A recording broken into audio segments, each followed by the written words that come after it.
ළමයි අද පන්ති පටන් ගන්න දවසේ මම ඔයාලට මුලින්ම කියන්නම් 2020 ළමයි මම ඔයාලට මුලින්ම කියන්නම් අ, අපේ කෙමිස්ට්‍රි සිලබස් එක ගැන. කෙටියෙන්ම කිව්වොත් අපේ කෙමිස්ට්‍රි සිලබස් එකේ රසායන විද්‍යා විෂය නිර්දේශයේ පාඩම් 14ක් තියෙනවා. තේරුණාද? එතකොට මේ පාඩම් 14 ගත්තාම ඒ වගේ ප්‍රමාණයන් මේ කියන්නේ සයිස් එක වෙනස්. පළවෙනි පාඩම පොඩි, දෙවෙනි පාඩම සහ තුන්වෙනි පාඩම ඊට වඩා ලොකුයි. ඊට හතරත් එහෙමයි, පහත් එහෙමයි. ඊට පස්සේ හයවෙනි පාඩමේ ඔක්කොම වඩා ලොකුයි. ඊට පස්සේ 7, 8, 9, 10 කියලා ලොකු පාඩම් හතරක් තියෙනවා. ඊට පස්සේ 11 වෙනි පාඩම සාමාන්‍යයෙන් සාමාන්‍ය ප්‍රමාණයේ පාඩම. සාමාන්‍යයෙන් එච්චර ලොකු නෑ ඒක. 12 වෙනි පාඩම තමයි සිලබස් එකේ ලොකුම පාඩම. අන්න ඒ විදිහට ඊට 13, 14 ඔන්න ඔය විදිහට පාඩම් 14ක් තියෙනවා. තේරුණාද? එතකොට අපේ අරමුණ වෙන්න ඕන පාඩමේ ප්‍රමාණය, අන්තර්ගත විෂය කරුණු ප්‍රමාණය.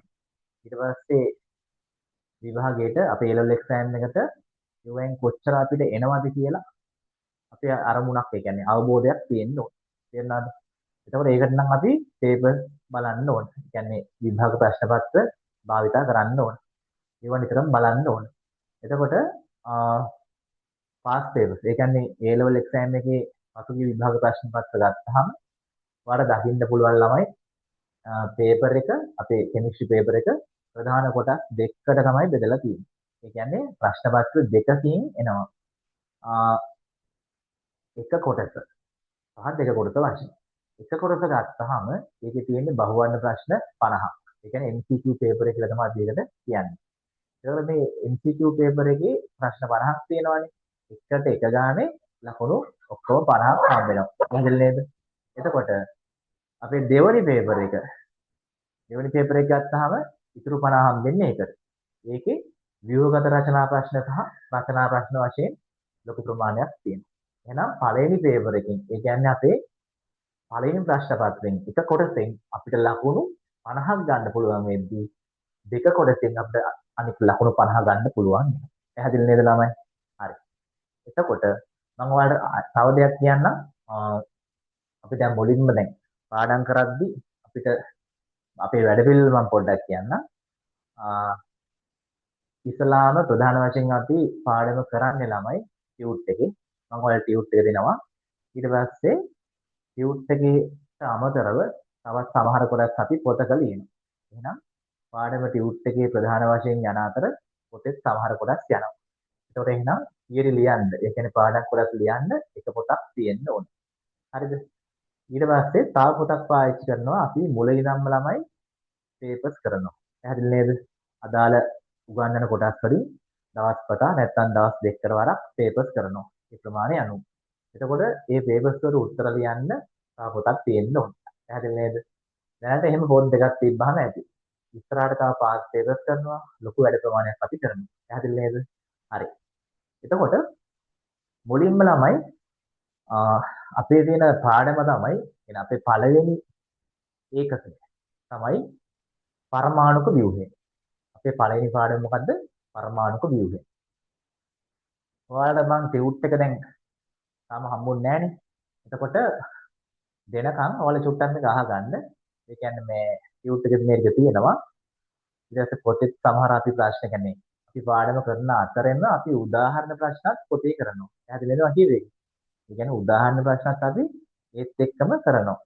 එතකොට පොඩ්ඩක් මේක අහගන්න. මේ ලියන්න දෙයක් නැහැ. නිකන් බලන් ඉන්න. පැහැදිලි නේද? හරි. ඔන්න අපේ පළවෙනි පාඩම පරමාණුක ව්‍යුහය. එහෙනම් පළවෙනි ඒකකය පරමාණුක ව්‍යුහය.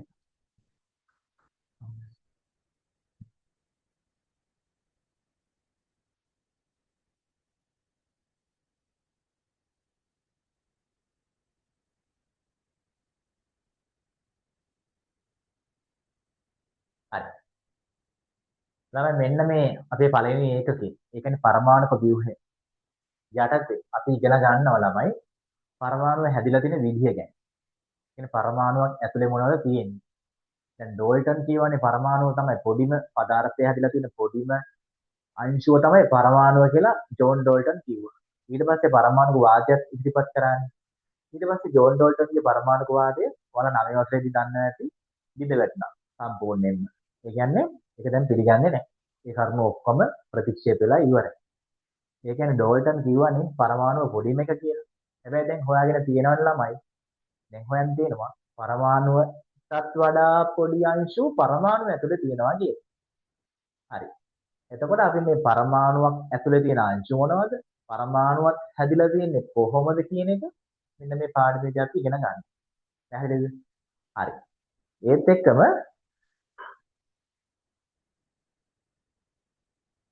මේ පරමාණු වල ගුණ විවිධාකාර ගුණ ලක්ෂණ ආදියත් අපි විස්තරාත්මකව මේක සාකච්ඡා කරනවා.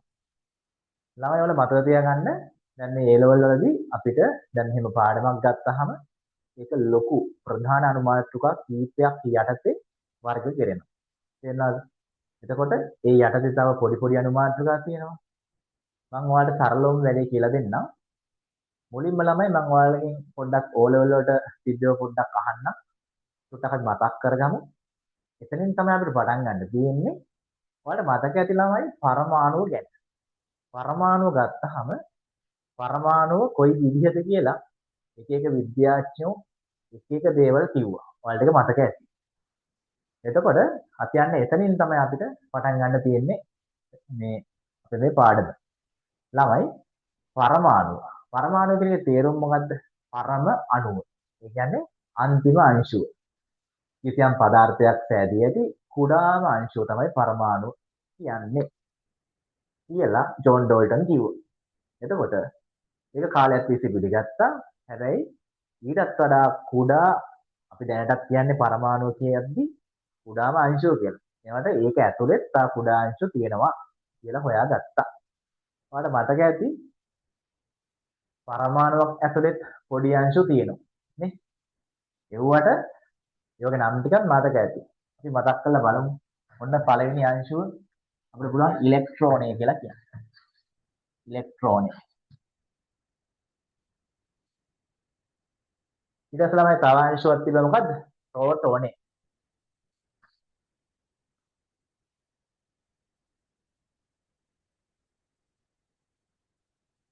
ඊට පස්සේ ඊළඟ එක නියුට්‍රෝනේ.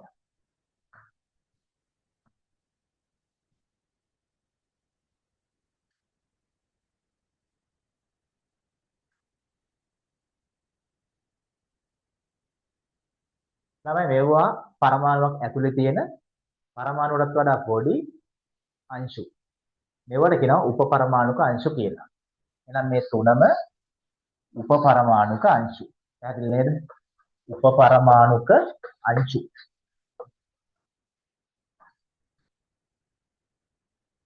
හරි. ඊට පස්සේ ළමයි එහෙනම් පරමාණුක උපපරමාණුක අංශු තියෙනවා. පරමාණුවක් හැදිලා තියෙන්නේ කොහොමද කියන එක ගැන විද්‍යාඥයෝ විවිධාකාර දැන් මේවා ලියන්න ඕනේ නැහැ. ටියුට් එකේ තියෙනවා. ඊට පස්සේ අපි ඊළඟ දවසේ නම් මේවා ලියමු. ලියන්න අවශ්‍යව මම කියන්නම්. ටියුට් එකේ ගොඩක් ඒවා තියෙනවා. පැහැදිලිනේ? හරි. ළමයි එතකොට මෙන්න මේ උපපරමාණුක අංශු ගත්තාම නෑ. ඒක ගැන පස්සේ අපි කතා කරමුකෝ. එතකොට අපි පරමාණු ඇතුළෙන් දැන් මේවා තියෙන්නේ. එතකොට පරමාණුවක් හැදිලා තියෙන විදිහ ගැන විද්‍යාඥයෝ එක එක කතා කිව්වා. එක එක්කෙනා එක එක දේවල් කිව්වා. ඒ කියන්නේ නිකන් කිව්වා නෙමෙයි. පරීක්ෂණාත්මකව හොයාගෙන සමහරුන් නම් අදහසක් කිව්වේ අලගේ පරීක්ෂණාත්මක දත්ත මත තමයි ගොඩක් අය කිව්වේ. ඒතකොට ළමයි පරමාණුවක් හැදිලා තියෙන්නේ කොහොමද කියලා එක විද්‍යාඥයෙක් කියනවා. එයාගේ නම තොම්සන්. හරිද?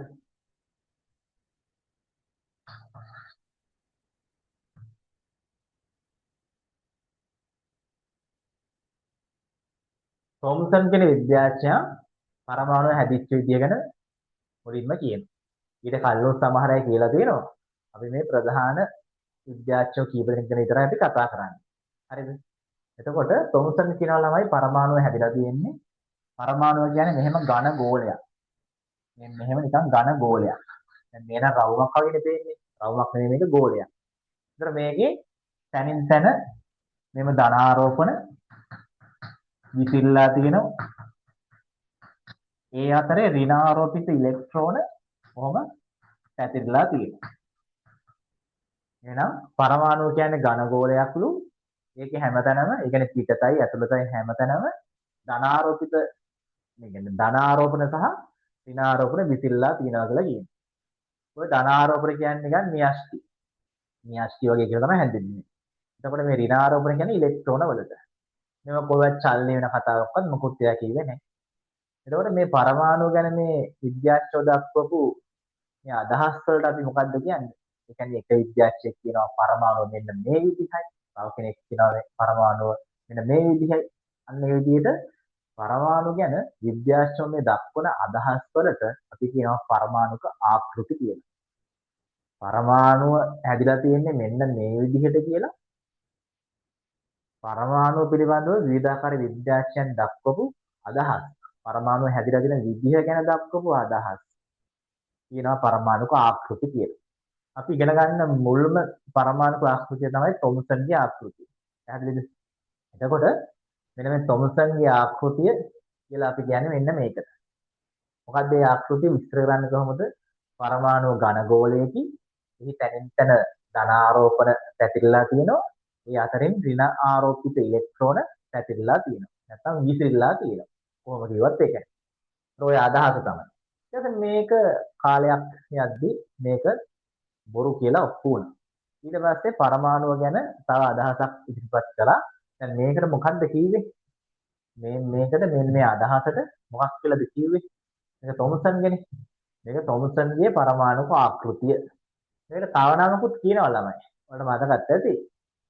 මේකට තව නමක් කියනවා ප්ලම් පුඩින් ආකෘතිය කියලා. ප්ලම් පුඩින් ආකෘතිය කියලා මේකට කියනවා. හරි. කොහොම හරි ළමයි ඒක පිළිගන්නේ නැහනේ. ඒක බොරු කියලා ඔප්පු වුණානේ. එහෙනම් ඒකේ වැඩක් නැහනේ. ඊට පස්සේ තව විද්‍යාඥයෙක් ඉන්නවා. එයාත් ආකෘතියක් ඉදිරිපත් කරනවා. එයාගේ නම තමයි ළමයි අර්නස්ට් රදර්ෆර්ඩ්. හරිද? එතකොට එයා තමයි දෙවනි ආකෘතිය ඉදිරිපත් කරනවා අපි ඉගෙන ගන්න. නම තමයි අර්නස්ට් රදර්ෆර්ඩ්. මේ අර්නස්ට් නැත්නම් අර්නස්ට් රදර්ෆර්ඩ්ගේ පරමාණු පිළිබඳ අදහස නැත්නම් පරමාණුක ආකෘතිය අපි හඳුන්වනවා රදර්ෆර්ඩ්ගේ පරමාණුක ආකෘතිය කියලා. එයාගේ නමින්. ඒතර මේකේදී ආ න්‍යෂ්ටියක් ගැන කතා කරන නිසා මේකට අපි න්‍යෂ්ටික ආකෘතිය කියලා කියනවා. න්‍යෂ්ටික ආකෘතිය. මොකද මේ අර්නස්ට් රදර්ෆර්ඩ්ගේ ආකෘතිය නැත්නම් න්‍යෂ්ටික ආකෘතිය. ඒකදී ළමයි කියන්නේ පරමාණු කොටස් දෙකක් තියෙනවා කියලා කියනවා. පරමාණුවේ කොටස් දෙකක් තියෙනවා කියලා කියනවා. පරමාණුවක් ගත්තාම මේක කොටස් දෙකකට බෙදන්න පුළුවන්ලු. එහෙනම් මෙන්න මෙහෙම බෙදපුවාම මෙන්න පරමාණුවන් යන ගෝලාකාරව මේක තියෙන ළමයි. මේක රවුමන්නේ ගෝලයක් නෑ. මේක ත්‍රිමාන ගෝලයක්. එතකොට මේක මේ මැද කොටස ළමයි කියනවා න්‍යෂ්ටිය කියලා. නම් පරමාණුවේ මැද ඉත කුඩා තද මේක හයිය. තද කොටසක් තියෙනවා. ඒක හැදෙන්නවා න්‍යෂ්ටිය කියලා. පැහැදිලිද? ඒක මේ රදර්ෆර්ඩ් කියවා න්‍යෂ්ටිය කියලා. ඒ තමයි න්‍යෂ්ටිය. ඊට පස්සේ මේ වටේ කොටස විශාල ප්‍රදේශයක් තියෙනවා මෙහෙම වටේට. ඒකට කියනවා හිස් අවකාශය කියලා.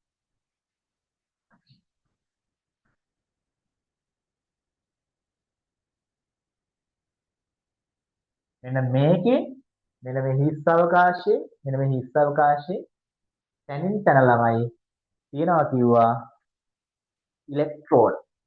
මෙහෙම තනින් තන ඉලෙක්ට්‍රෝන තියනවා කියලා කිව්වා. මෙන්න මේ ඉලෙක්ට්‍රෝන නිකන් තියෙන්නේ නැහැ. මේවා වේගෙන් එක එක දිශාවන්ට කැරකෙනවා, භ්‍රමණය වෙනවා කියලා මෙන්න මේ රදර්ෆර්ඩ් කියනවා. මම ඔක්කොට වැන්දේ නැහැ, මම කීපයට ඔන්න ඇන්දා. එකම දිශාවක් කියලා නැහැ. එක එක දිශාවන් වෙන්න පුළුවන්. පැහැදිලිද? එතකොට මේක ත්‍රිමානයිනි ගෝලයක් කියන්නේ.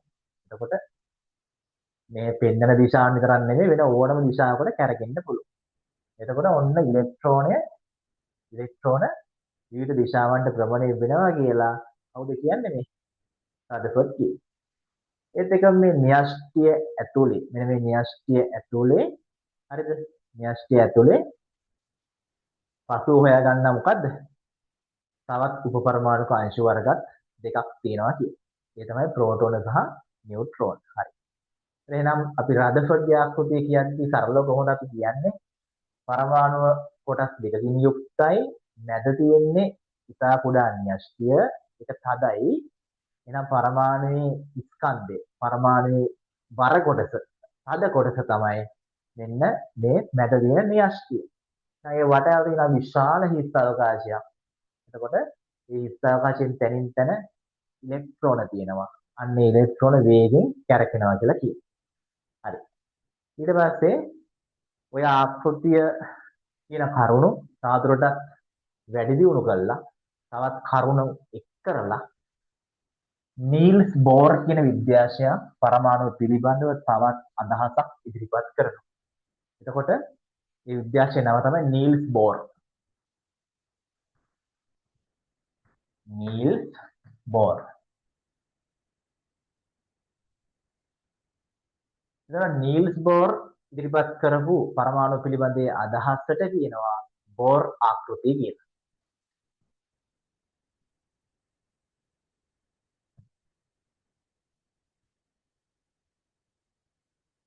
මේ බෝර් ආකෘතියේ වෙනස මොකද්ද? බෝර් ආකෘතියේ වෙනස තමයි ළමයි ඒ කියන්නේ අර කලින් ආකෘතියත් එක්ක රදර්ෆර්ඩ්ගේ න්‍යෂ්ටික ආකෘතියත් එක්ක බෝර් ආකෘතියේ තිබ්බ පැහැදිලිම වෙනස තමයි රදර්ෆර්ඩ් කිව්වේ මෙහෙම න්‍යෂ්ටිය ගැන කියලා හිස් අවකාශය ගැන කියලා ඉලෙක්ට්‍රෝන තැන් වල නිකන් ඉන්නවා කියලා තමයි කිව්වේ. කැරක් ඉන්නවා කියන්නේ. හැබැයි මේ බෝර් කියන්නේ මේ විදිහටම මේ කතාව මෙහෙමම ඒ කියන්නේ පරමාණු මෙහෙම කොටස් දෙකක් තියෙනවා කියලා රදර්ෆර්ඩ් කියපු කතාවම කියලා. ඊට පස්සේ මේ ඉලෙක්ට්‍රෝන මෙහෙම තැන් වල තියෙන කතාවක් නෙමෙයි යා කියන්නේ. එයා කියනවා මේ න්‍යෂ්ටිය වටේට මෙහෙම කවච නිශ්චිත ගමන් මාර්ග න්‍යෂ්ටිය වටේ මෙන්න මේ විදිහට නිශ්චිත ගමන් මාර්ග වල තමයි ඉලෙක්ට්‍රෝන මෙහෙම ගමන් කරන්නේ කියලා කියනවා කවුද? Niels bore. මෙහෙම මේ නිශ්චිත ගමන් මාර්ග වල තමයි න්‍යෂ්ටිය වටේ තියෙන නිශ්චිත ගමන් මාර්ග හෙවත් කක්ෂ නැත්නම් කවච වල තමයි මේ ඉලෙක්ට්‍රෝන භ්‍රමණය වෙන්නේ කියලා කියනවා නීල්ස් බෝර්. ඒත් මේවත් එක එක දිශාවන් වලට විවිධ දිශාවන් වලට චලනය වෙනවා. හරිනේ. දැන් අරකේ මේකේ වෙනස මොකද්ද? රදර්ෆර්ඩ්ගේ ආකෘතියේ බෝර්ගේ ආකෘතියේ වෙනස මොකද්ද ළමයි? රදර්ෆර්ඩ් කිව්වේ පරමාණු කොටස් දෙකයි න්‍යෂ්ටිය හිස් අවකාශයේ ඊට පස්සේ මෙන්න මේ ඉලෙක්ට්‍රෝන හිස් අවකාශය තනින් තන තියෙනවා කියලා. හැබැයි බෝර් කියන්නේ අර මුල් කියන්නේ මේ න්‍යෂ්ටිය හිස් අවකාශයේ තියෙන කතාව එහෙමම කියලා. හැබැයි බෝර් අලුතෙන් කියනවා මෙන්න මෙහෙම හිස් අවකාශයේ තියෙන නිශ්චිත ගමන් මාර්ග වල තමයි මෙන්න මේ ඉලෙක්ට්‍රෝන භ්‍රමණය වෙන්නේ කියලා. මෙන්න මේ නිශ්චිත ගමන් මාර්ග පසුව අපි කියනවා මොනවා කියලා ශක්ති මට්ටම් කියලා. මෙන්න මේ ශක්ති මට්ටම් කතාව නැත්තම් මේ නිශ්චිත ගමන් මාර්ග වල කතාව රදර්ෆර්ඩ්ගේ ආකෘතියේ පවසන්නේ නැහැ. හැබැයි බෝර්ගේ ආකෘතියේ මේක කියනවා. මේක හරියට මේ න්‍යෂ්ටියව හිතන්නකෝ සූර්යයා කියලා. ඒතර මේ සූර්යයා වටේට ග්‍රහලෝක කැරකෙන්නේ මේ වගේ නේද? මෙන්න මේ න්‍යෂ්ටිය සූර්යයා නම් මේ ඉලෙක්ට්‍රෝන ග්‍රහලෝක කියලා හිතුවොත් එතකොට සූර්යයා වටේ ග්‍රහලෝක කැරකෙන විදිහට නේද මේ න්‍යෂ්ටිය වටේ මේ ඉලෙක්ට්‍රෝන කැරකෙන්නේ භ්‍රමණය වෙන්නේ. අන්න ඒ නිසා මෙන්න මේ බෝර් ආකෘතියට ග්‍රහ ආකෘතිය කියලා නමක් දෙනවා. ග්‍රහ ආකෘතිය. හරි. ඔන්න ඔහොමයි ළමයි. ඒ ආකෘතියේ කතාව. එහෙනම් අපි මේ වෙද්දී ප්‍රධාන ආකෘති තුන ඉගෙන ගත්තා. එතකොට මේකෙදී කෙලින්ම ප්‍රතික්ෂේප වෙච්ච ආකෘතිය තමයි ලම්පොඩින් ආකෘතිය පිළිගන්නේ. අනිත් දෙකම පිළිගන්නවා. මේ දෙකේම කරුණු පිළිගන්නවා. පැහැදිලිද? එතකොට ඔය තුන සලකපුවාම දැන් පළවෙනි ආකෘතිය තොම්සන් ආකෘතිය පිළිගන්නේ නැහැ. අනිත් දෙකම පිළිගන්නවනේ. හැබැයි පිළිගන්න ප්‍රමාණයන් වෙනස්. න්‍යෂ්ටික ආකෘතිය ගත්තාම, රදර්ෆර්ඩ්ගේ ආකෘතිය ගත්තාම යම් ප්‍රමාණයක් පිළිගන්නවා. හැබැයි ඊටත් වඩා බෝර් ආකෘතිය පිළිගන්නවා. පැහැදිලි නේද? එතකොට ඔක තමයි මූලිකම දේ.